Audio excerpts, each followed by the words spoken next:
Can you kind of explain how you went from your manual process first off, but then how you really listened to the customer and nailed exactly what they wanted? Because I've never seen a company that I know of off the top of my hand do what you guys did. And that's one of the reasons I want to interview. I've never seen a company grow this well and so healthy.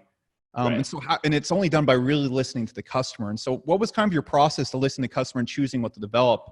And I know I'm filling in a lot of blanks here. I just want to get as much interviewing as possible because you almost had limited development costs. I believe your hard cost was about $9,000 to $13,000 a month. And so you really had to snipe the features that you needed. How did you listen to the customer and develop that and get such a strong product market? Yeah. So the first thing is it came from a conversation that I had with another SaaS founder. And I think we were at like maybe 2,000 a month in revenue at the time that I had this conversation. And they had gone, they had a public post about going from 2,000 in MRR to 50,000 in MRR in 12 months. And I was blown away. Like that was just incredible results. And so I thought, I was at a conference. And so I asked him across the table, like, okay, how did you do that? He said, oh, it was all word of mouth. And I remember thinking like, oh, word of mouth. Like, why didn't I just think to like pull the word of mouth lever? Like I tried everything else, but I forgot to use that tactic, Exactly what I did. And just thinking like, it's kind of useless advice because how do you even do that? And everybody says, oh, they grew by word of mouth. And so I got really frustrated coming out of that conversation because I didn't know how to do that. But what I realized is that it requires getting this initial traction. And so what we did is what I did was I turned to direct sales at that point and went after a very specific niche. And so instead of being like email marketing for, I don't even remember how I defined it. We narrowed specifically and like owned the market for email marketing for professional bloggers. And then I would do a lot of cold outreach to get people to switch. And I'd go into even like a very specific niche. So like, I'd look at the few customers that we did have that were successful. One of them was a men's fashion blogger in New York. Another was a paleo recipe blog. And so when I did my cold outreach, I would go specifically to a very narrow market. So not just professional bloggers, but professional paleo recipe bloggers who are women, or men's fashion bloggers in New York. Because then you get down to a list that's so tiny, right? It's 25 people maybe. Yeah, you can really have a good subject line with that.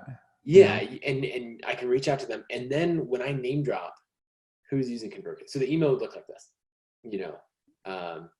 hey, so-and-so, I saw that you're using MailChimp, and I was wondering, is there anything that's frustrating you about MailChimp? The reason I ask is I run an email marketing company for professional bloggers called ConvertKit, and we're used by, and I would name drop the 3 most relevant people. So if my paleo recipe blogger and then 2 other customers that I thought there might be a chance they would have heard of. Thanks so much for your time, Nathan. So it's super short. And basically what would happen is I get a pretty good response rate, maybe 30 to 40%, because it called out which email provider they were using. And they'd come back and say, oh, this is what I'm frustrated with, right? I can't tag subscribers. I have duplicates across lists. It's hard to do content upgrades. And so then I'd go, okay, that's actually like, I had the exact same, like I genuinely had the exact same frustrations with MailChimp. And that's why I started ConvertKit. And so then I could try to like, from there, get them on a call, talk through the problems with them.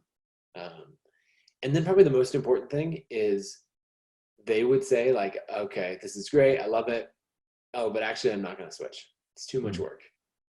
And so what I would do, and because they were right, it's a pain to switch email tools. Yeah. And so what I would do is say, okay, I will do it for you for free.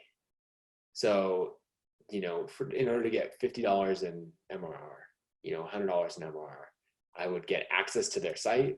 I would, so WordPress, FTP, their MailChimp or Aweber account or whatever. And I would go in there, I would switch everything over to ConvertKit. I would set up, improve any processes as it went along. Because I also had a bit of a reputation, right, as like starting to be an expert in this space. And so I'd like throw in basically free consultation as well in order to get this, $50 or $100 of MRR. And that worked really well. And so in January of 2015, we were at 2,000 in MRR. By June, we were at, let's see, by May, it was 5,000. By June, it was 10. Mm. And then in July, we started to get land some bigger accounts. So on one side, actually we had a single day that went from 10,000 to 15,000 in MRR. Pat Flynn signed up. And that was through, I flew to San Diego, met with him, and we'd met at a conference and stuff before. But then a popular health and wellness blog called Wellness Mama signed up. And then we got I think it was a barbecue blog that had 100,000 email subscribers all on the same day. So we grow by 50% in one day. And I was like, okay, this is great. And then, so around that time, that's when we started having enough traction that every sale I made the next sale easier. Because now in that name dropping list, I could list. Actually, I couldn't list Pat Flynn yet. He wouldn't let me until we had good traction and the migration went really well and all that. But then we started to get people asking Pat, okay, what tool are you using? Asking Wellness Mama what tool they were using. And so by September, October, the word of mouth was starting to kick in and this was really working. And so in July, we were at 15,000, and by December, we hit 98,000 in MRR.